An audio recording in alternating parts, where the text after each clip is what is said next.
오늘 보실 말씀은 누가복음 17장 11절에서 19절 말씀입니다.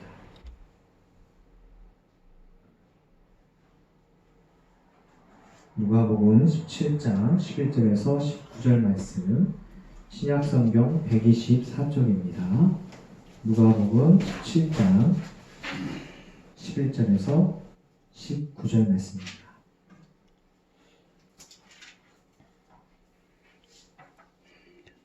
누가복음 17장 11절에서 19절 말씀, 저와 여러분이 한 절씩 교독하겠습니다.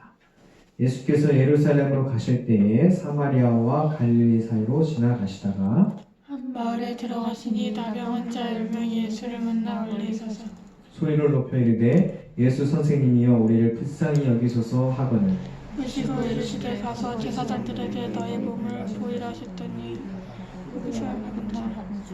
그 중에 한 사람이 자기가 나은 것을 보고 큰 소리로 하나님께 영광을 돌리며 돌아와 예수의 발 아래 엎드려 감사하니 그는 사마리아 사람이라. 예수께서 대답하여 이르시되 10사람이 다 깨끗함을 받지 아니하였느냐 그 9은 어디 있느냐 이 이방인 외에는 하나님께 영광을 돌리러 돌아온 자가 없느냐 하시고 함께 하겠습니다. 그에게 이르시되 일어나 가라 내 믿음이 너를 구원하였느니라 하시니라. 아멘. 할렐루야. 네, 사랑하는 성도 여러분, 사랑하고 축복합니다. 네, 우리는 죄인입니다. 그래서 은혜로 삽니다. 아멘. 네, 우리가 예배를 드릴 때 또 기도할 때 교회에서 교인들이 가장 많이 하는 말 중에 하나가 우리는 죄인입니다 라고 하는 고백이죠. 이 죄를 고백하는 일이 여러분 진짜 믿음으로 정말로 내가 죄인이라는 것을 깨닫고 고백합니까? 아니면 예배 순서에 있으니까 기도문에 있으니까 늘 하는 멘트이니까 나는 죄인입니다 라고 고백하나요? 제가 일하는 그 구몬 사무실에 그 지부장님 차에 퇴계동 성당이라고 하는 스티커가 있더라고요. 그래서 여쭤봤어요. 지부장님 성당 다니세요? 물었더니 아니요 시어머님이 다녀요 그러더라고요. 그래서 이제 결혼할 때 얘기를 해주시는데 시댁들 집은 다 천주교, 자기 집은 다 불교였대요. 시댁에서 결혼을 꼭 성당에서 하기를 막 주장했는데 하여튼 합의를 봐가지고 예식장에서 예식을 했어요. 근데 결혼해서 딱 와보니까 성당은 제사를 또 드리잖아요. 제사를 드리고 또 모여서 기도하고 예배를 하는데 꼭 그 시아버님이 기도할 때마다 우리는 죄인입니다. 다음 모임에서 또 기도할 때 또 우리는 죄인입니다. 또 밥 먹을 때도 또 우리는 죄인입니다. 그걸 고백을 계속 한다는 거예요. 그래서 그 지부장님 생각할 때는 아니 지난번에도 죄인이라고 그랬고 그 사이에 얼마 시간도 안 지났는데 또 죄인이라고 그러고 아니 심지어 언제는 또 죽을 죄를 졌다라고도 하고 아니 뭘 그렇게 죄를 많이 졌나 그분이 그거를 이해할 수도 없고 받아들일 수도 없고 자기가 죄인이라는 것을 도무지 인정하기 싫었다는 거예요.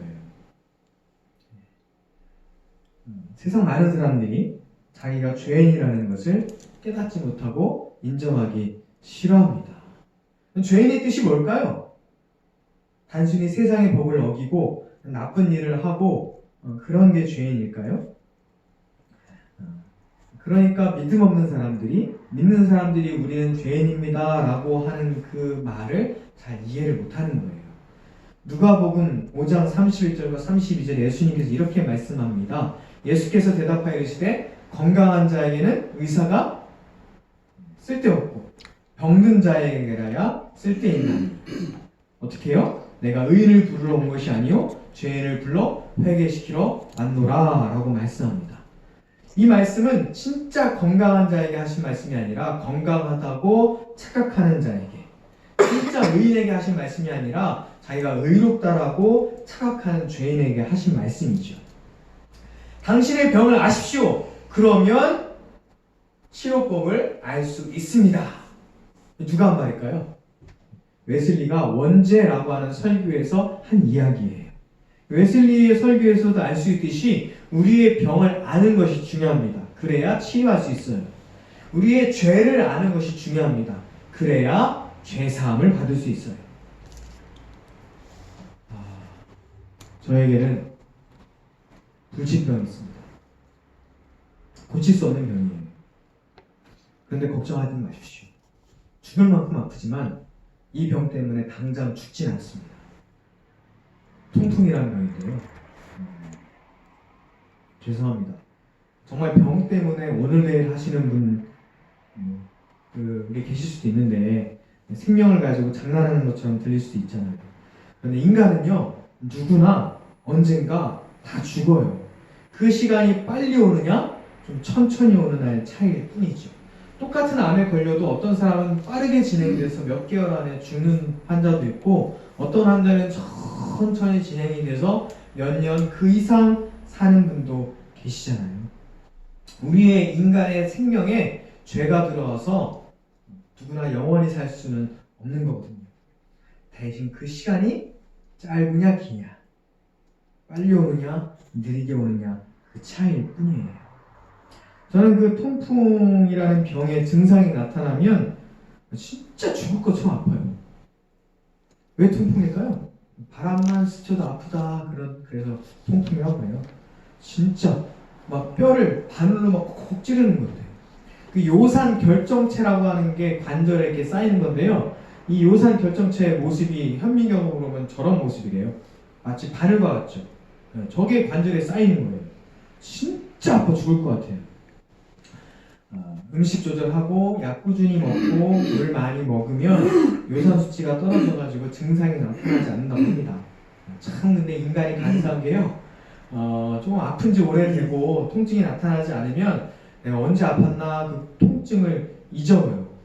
그래서 약을 꾸준히 매일매일 잘 먹어야 되는데 의사가 꼭 한 달치 약을 주더라고요. 한 달에 꼭 다시 오게. 어쩌다가 약을 뭐 까먹고 안 먹고 이렇게 듬성듬성 먹다가 2달 만에 가면 의사가 막 혼을 내요. 경고합니다. 고윤원 씨 그러다가 큰일 납니다. 나중에 약도 안 먹어요. 또 재발하면 관절이 변형될 수도 있어요. 나중에는 심장이 상할 수도 있어요. 그렇게 경고를 해주더라고요. 심장이 출렁했는데 지난번에 팔이 기준이에요. 수치가 9까지 올라왔는데 안 아픈 게 진짜 다행이었어요. 설교문 작성하다가 또 생각이 나서 가서 물도 막 마시고 하는데요. 그럼 병자, 환자, 어떤 사람이죠? 뭔가 몸의 기능이 제대로 작동하지 않고 어딘가 아프고 뭔가 고장난 사람을 이야기하잖아요. 망가진 사람, 육신의 어느 부분은 뭔가 기능을 하지 않는 사람, 완벽한 인간의 컨디션을 갖추지 못한 사람을 또 이야기합니다. 죄인 인정하지 싫지만 죄가 뭘까요? 반대로 얘기하면 온전하지 않은 사람이죠. 영적으로 고장난 사람이 죄인이에요. 영적으로 건강하지 않은 사람, 망가진 사람이에요. 온전한 사람은 어떤 사람일까요? 우리는 잘 모를 수 있어요. 아프지 않아서 몰랐지만 수치가 막 올라갔던 것처럼 우리는 잘 몰라요. 그러나 나도 모르게 어느새 나의 죄가 막 쌓여 있을 수도 있어요. 우리의 원래 모습, 우리의 원래 원형은 우리는 잘 모르지만 우리를 창조하신 하나님께서 제대로 알고 계시죠. 그분이 원래 우리를 창조하실 때 그분이 생각하셨던 원래 모습이 있어요. 그래서 하나님께서 우리를 창조하시고 참 보시기 좋았다라고 말씀하셨거든요. 씨가 아무리 작아도 그 씨 속에 그 씨가 가지고 있는 형태가 있어요. 제 친구가 글 쓴 것이 있는데요. 여름에 수박을 먹고 남은 것을 이렇게 또랑에 버렸대요. 그런데 먹다 남은 것 또랑에 버렸는데 신기하게 그 씨에서 수박이 자라가지고 수박이 3개에서 6개 정도 달렸다는 것을 사진을 올리고 글을 쓴 게 있어요. 아무리 작은 씨지만 그 안에 형태가 있고 생명이 있다면 이런 역사가 일어납니다. 자, 인간을 창조하실 때 하나님께서 꿈꾸셨던 모습이 있어요. 원형이 있습니다. 창세기 1장 21절 같이 한번 읽을까요? 같이 한번 읽겠습니다. 하나님이 자기 형상 곧 하나님의 형상대로 사람을 창조하시되. 자, 그럼 하나님의 형상은 뭘까요? 에베소서 1장 4절에 그런 말씀이 있습니다. 곧 창세전에 그리스도 안에서 우리를 택하사 우리로 사랑 안에서 거룩하고 흠이 없게 하시려고 말씀하고 있습니다. 왜 우리를 창조하셨다고요? 사랑받고 사랑하게 하시려고 창조하셨습니다. 거룩하고 흠이 없게 하시려고요. 그 형상을 잃어버리면 죄인인 거예요. 사랑하지 못하면 죄인인 거죠. 흠이 있으면 부정한 자입니다. 여러분, 하나님의 사랑을 충분히 받고 계십니까? 그러니까 내가 받고 싶은 만큼 받는 게 아니라 하나님이 주시는 사랑을 다 받고 계시냐는 말이에요. 여러분, 하나님을 또한 이웃을 사랑하고 계십니까? 내가 사랑하고 싶은 만큼이 아니라 정말 사랑해야 되는 만큼이에요. 요만큼 사랑은 내가 꽁쳐두고 요만큼만 사랑하고 있진 않나요? 여러분이 줄 수 있는 사랑이 아니라 하나님이 여러분을 통해서 줘야 되는 사랑이 분명히 있습니다. 여러분, 거룩하십니까? 흠이 하나도 없나요? 오늘 본문 말씀에 사랑받지 못하고 사랑하지 못하고 자타공인 부정하는 사람들이 나오죠. 예수님께서 예루살렘으로 가시는 그 길에 사마리아와 갈릴리 경계를 넘어가고 계실 때 한 마을에 들어가셨습니다. 나병 환자라고 표현된 사람들이 예수님께 나오죠. 나병 하면은 보통 얼굴과 손이 이렇게 문드러져 가지고 이렇게 그런 그 문둥병을 우리 쉽게 연상하잖아요. 저주의 대명사처럼 우리 생각을 하고 있습니다. 부정한 사람이죠. 오늘 본문에 나온 나병 환자라고 하는 표현은 좀 더 정확하게 이야기하면 그 당시에 의료적으로 진짜 정확하게 나병인지 아닌지 진료할 수 있는 수단은 없었어요. 제사장이 부정하다 그러면 부정하게 격리되는 거거든요. 나병인 환자도 있을 수 있고 나병 환자와 비슷한 초기 증상과 비슷한 피부병, 악성, 종기 뭐 이런 사람들도 같이 포함될 수도 있죠. 미리 격리시킬 수도 있으니까요. 그런 사람들도 포함되는 거예요. 그러니까 신체적으로, 의학적으로 초점을 두고 부정한 사람을 이야기하는 것이 아니라 종교적으로 부정하다라고 판정된 사람들에 대해서 이야기를 하고 있는 겁니다. 그렇게 해서 사회에 격리된 사람들을 이야기하는 거죠. 요즘도 교회에서 또한 종교적으로 부정하다고 하고 혐오 대상이 되고 격리되는 사람들이 있거든요. 그런 사람들이 또 치유되고 회복되면 제사장에게 나아가서 회복됐다 라고 판정이 되면 다시 사회로 환원이 되고 또 가족들로 사회로 돌아가게 됩니다. 그런데요, 그 과정에서 부정하다고 판정이 되고 격리되었을 때 그 사람들이 격리된 것보다 더 마음이 아픈 것은 가족들에게, 친구들에게 사랑받지 못하고 심지어 자기 자신도 자기를 사랑하지 못하고 하나님께서 나를 버리셨다라고 생각하는 것이 가장 큰 문제입니다. 신체적으로 아픈 사람, 사회적으로 실패한 사람, 사람들의 비난을 받는 사람, 그리고 경제적으로 어려움을 겪는 사람, 그런 사람들의 마음 가운데 정말 어려움은 하나님께서 나를 사랑하지 않나라고 생각이 되는 것이 가장 큰 문제예요. 그때 여러분 영적으로 각성을 해갖고요, 이런 질문과 통곡을 할 수 있어요. 시편 22편 1절에 진짜 어려움 가운데 있는 사람이 하나님께 부르짖는 이야기가 있습니다. 내 하나님이여, 내 하나님이여, 어찌 나를 버리셨나이까? 어찌 나를 멀리하여 돕지 아니하시고 내 쉬는 소리를 듣지 아니하십니까? 라고 하면서 하나님께 애통하며 부르짖는 사람의 이야기가 나와요. 하나님 나를 어떻게 버리셨나요? 하나님 나를 왜 멀리 하시나요? 하나님 나의 시름소리를 왜 듣지 않으시나요? 이 시편 기자의 이야기입니다. 하나님 나를 왜 불쌍히 여기지 않으세요? 나 이렇게 어려운데, 나 이렇게 곤고한데, 잘 되는 사람, 성공한 사람, 건강한 사람, 성적 잘 나오는 사람, 취업 잘하는 사람, 이런 사람들은 하나님께서 사랑하시고 나 같은 사람은 사랑하지 않으시나요? 그렇게 생각할 수 있죠. 그렇게 원망할 수도 있죠. 그렇게 나쁜 생각에 꼬리에 꼬리를 물어서 하나님의 사랑을 의심할 수도 있어요. 근데 그때요, 하나님의 이름을 부르면 하나님께서 준비하신 그 은혜가 우리에게 주어지는 줄로 믿습니다. 모든 상황 가운데 하나님께서 은혜를 준비해 두셨어요. 근데 그때 우리가 하나님의 이름을 부르느냐? 그때 그냥 슬픔에 빠져 있느냐? 아니면 하나님께 힘들다고 하나님의 이름을 부르느냐? 그 차이가 하나님께서 준비하신 은혜를 받느냐 받지 못하느냐의 차이죠. 그런 상태에 빠져있는 10명의 나병 환자가 예수님께 오고 있어요. 멀찍이서 예수님께 이야기합니다. 뭐라고 하죠? 예수 선생님, 우리를 불쌍히 여겨주십시오. 이렇게 외칩니다.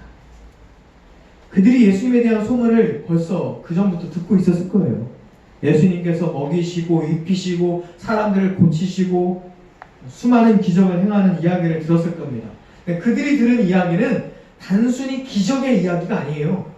그런 이야기들을 통해서 예수님께서 자기들도 사랑하신다고 하는 사랑의 이야기, 아들을 통해서 우리에게 사랑을 주시는 하나님의 사랑을 들은 거예요.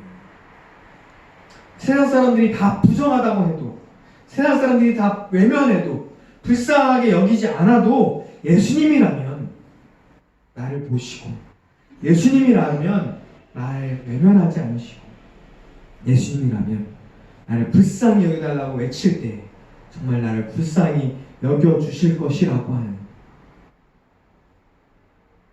나조차도 세상 그 누구도 자기가 쓸모없다고 여길 때, 그러나 예수님은 나를 사랑하신다고 하실 줄로 믿고 그들이 예수님께 나오며 불쌍히 여겨달라고 외치는 거죠. 예수님이라면 나를 이 고통에서 건져내 주실 줄로 믿고 그들이 예수님께 이렇게 부르시는 겁니다. 주님께서 여러분을 불쌍히 여기시고 사랑하시며 구원하실 줄로 믿습니다.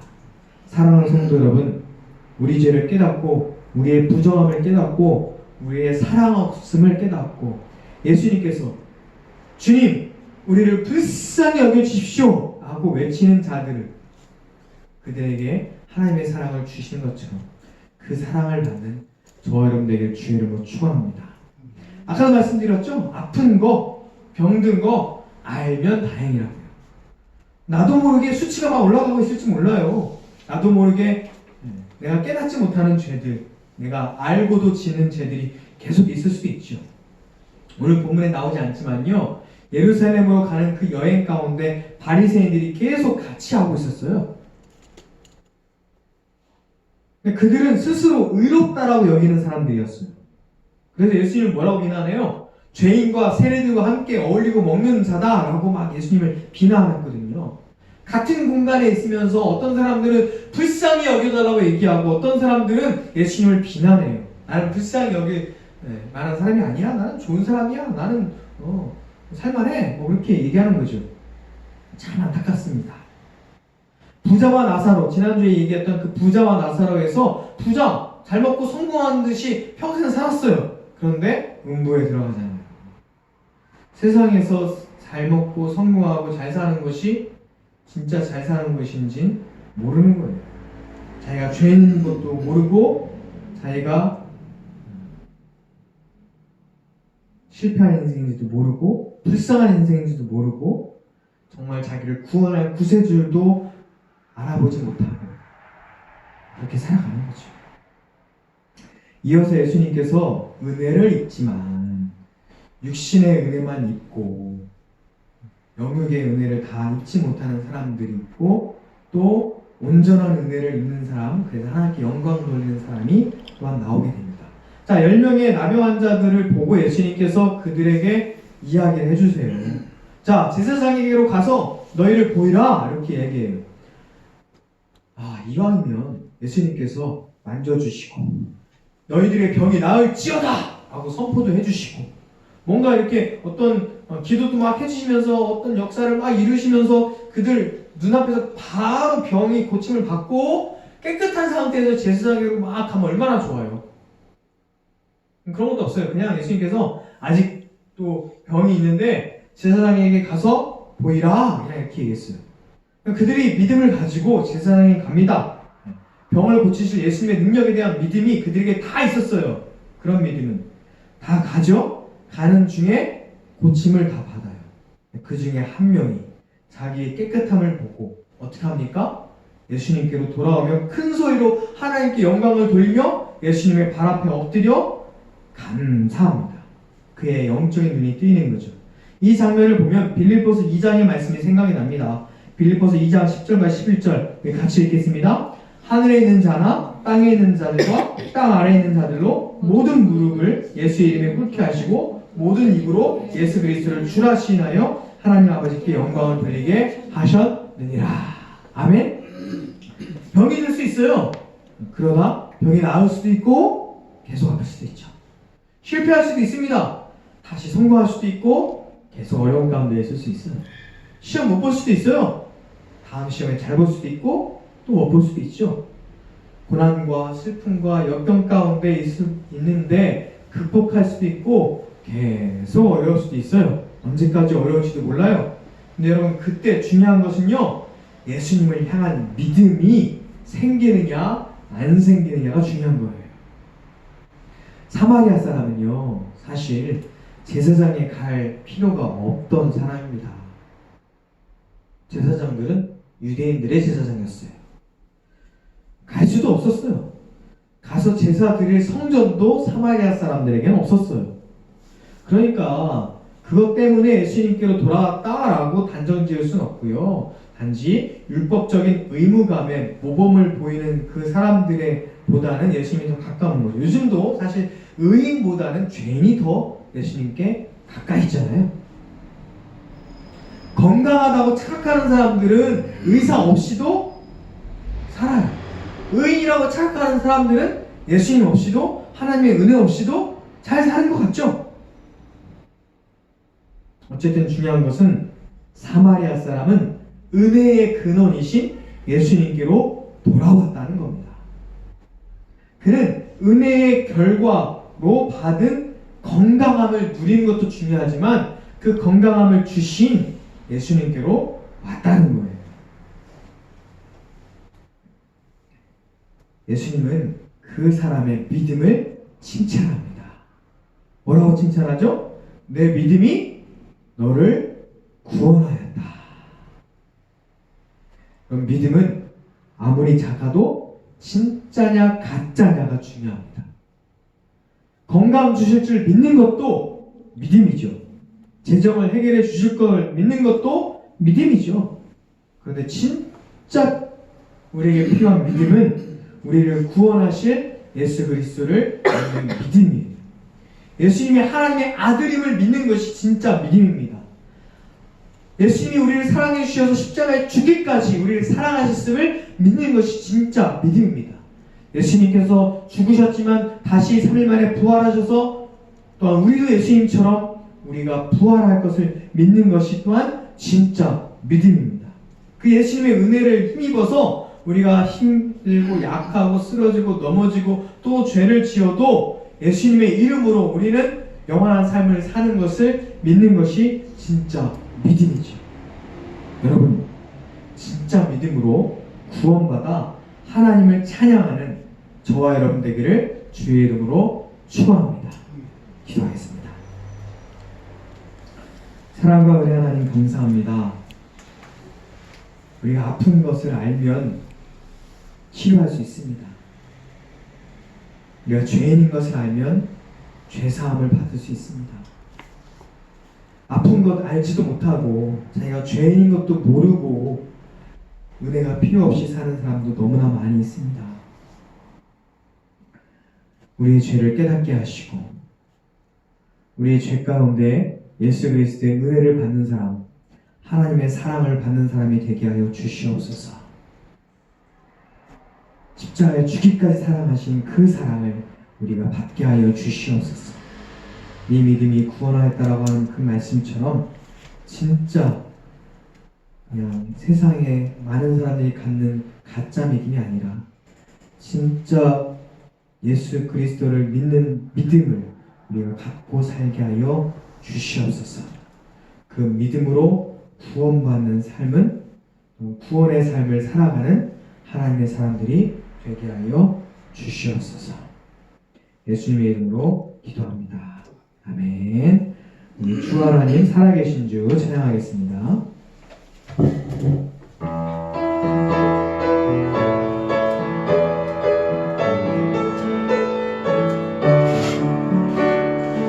찬양하시며 인사드리겠습니다.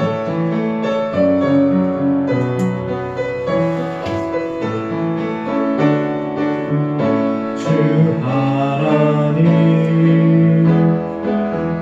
독생자 예수 날 위하여 오시었네. 내 모든 죄 다 사하시고 죽음에서 부활하신 나의 구세주 살아계신 주 나의 참된 소망 걱정 근심 전혀 없네. 사랑의 주의 갈 길이 너하니 내 모든 삶의 기쁨 늘 충만하네. 주 안에서 거듭난 생명 도우시니 주의 사랑 참 기쁨과 확신 가지고 예수님의 도우심을 믿으며 살리 살아계신 주 나의 참된 소망 걱정 근심 전혀 없네. 사랑의 주의 갈 길이 너하니 내 모든 삶의 기쁨 늘 충만하네. 그 언젠가 주 뵐 때까지 주를 위해 싸우리라. 승리의 길 멀고 험해도 주님께서 나의 앞길 지켜주시니 살아계신 주 나의 참된 소망 걱정 근심 전혀 없네. 사랑의 주의 갈 길이 너하니 내 모든 삶의 기쁨 늘 충만하네.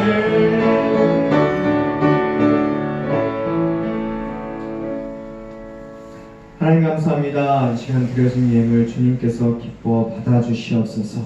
이 시간 예물 드립니다. 또한 멀리서 진리교회를 생각하며 또한 헌금 드린 분들도 있습니다.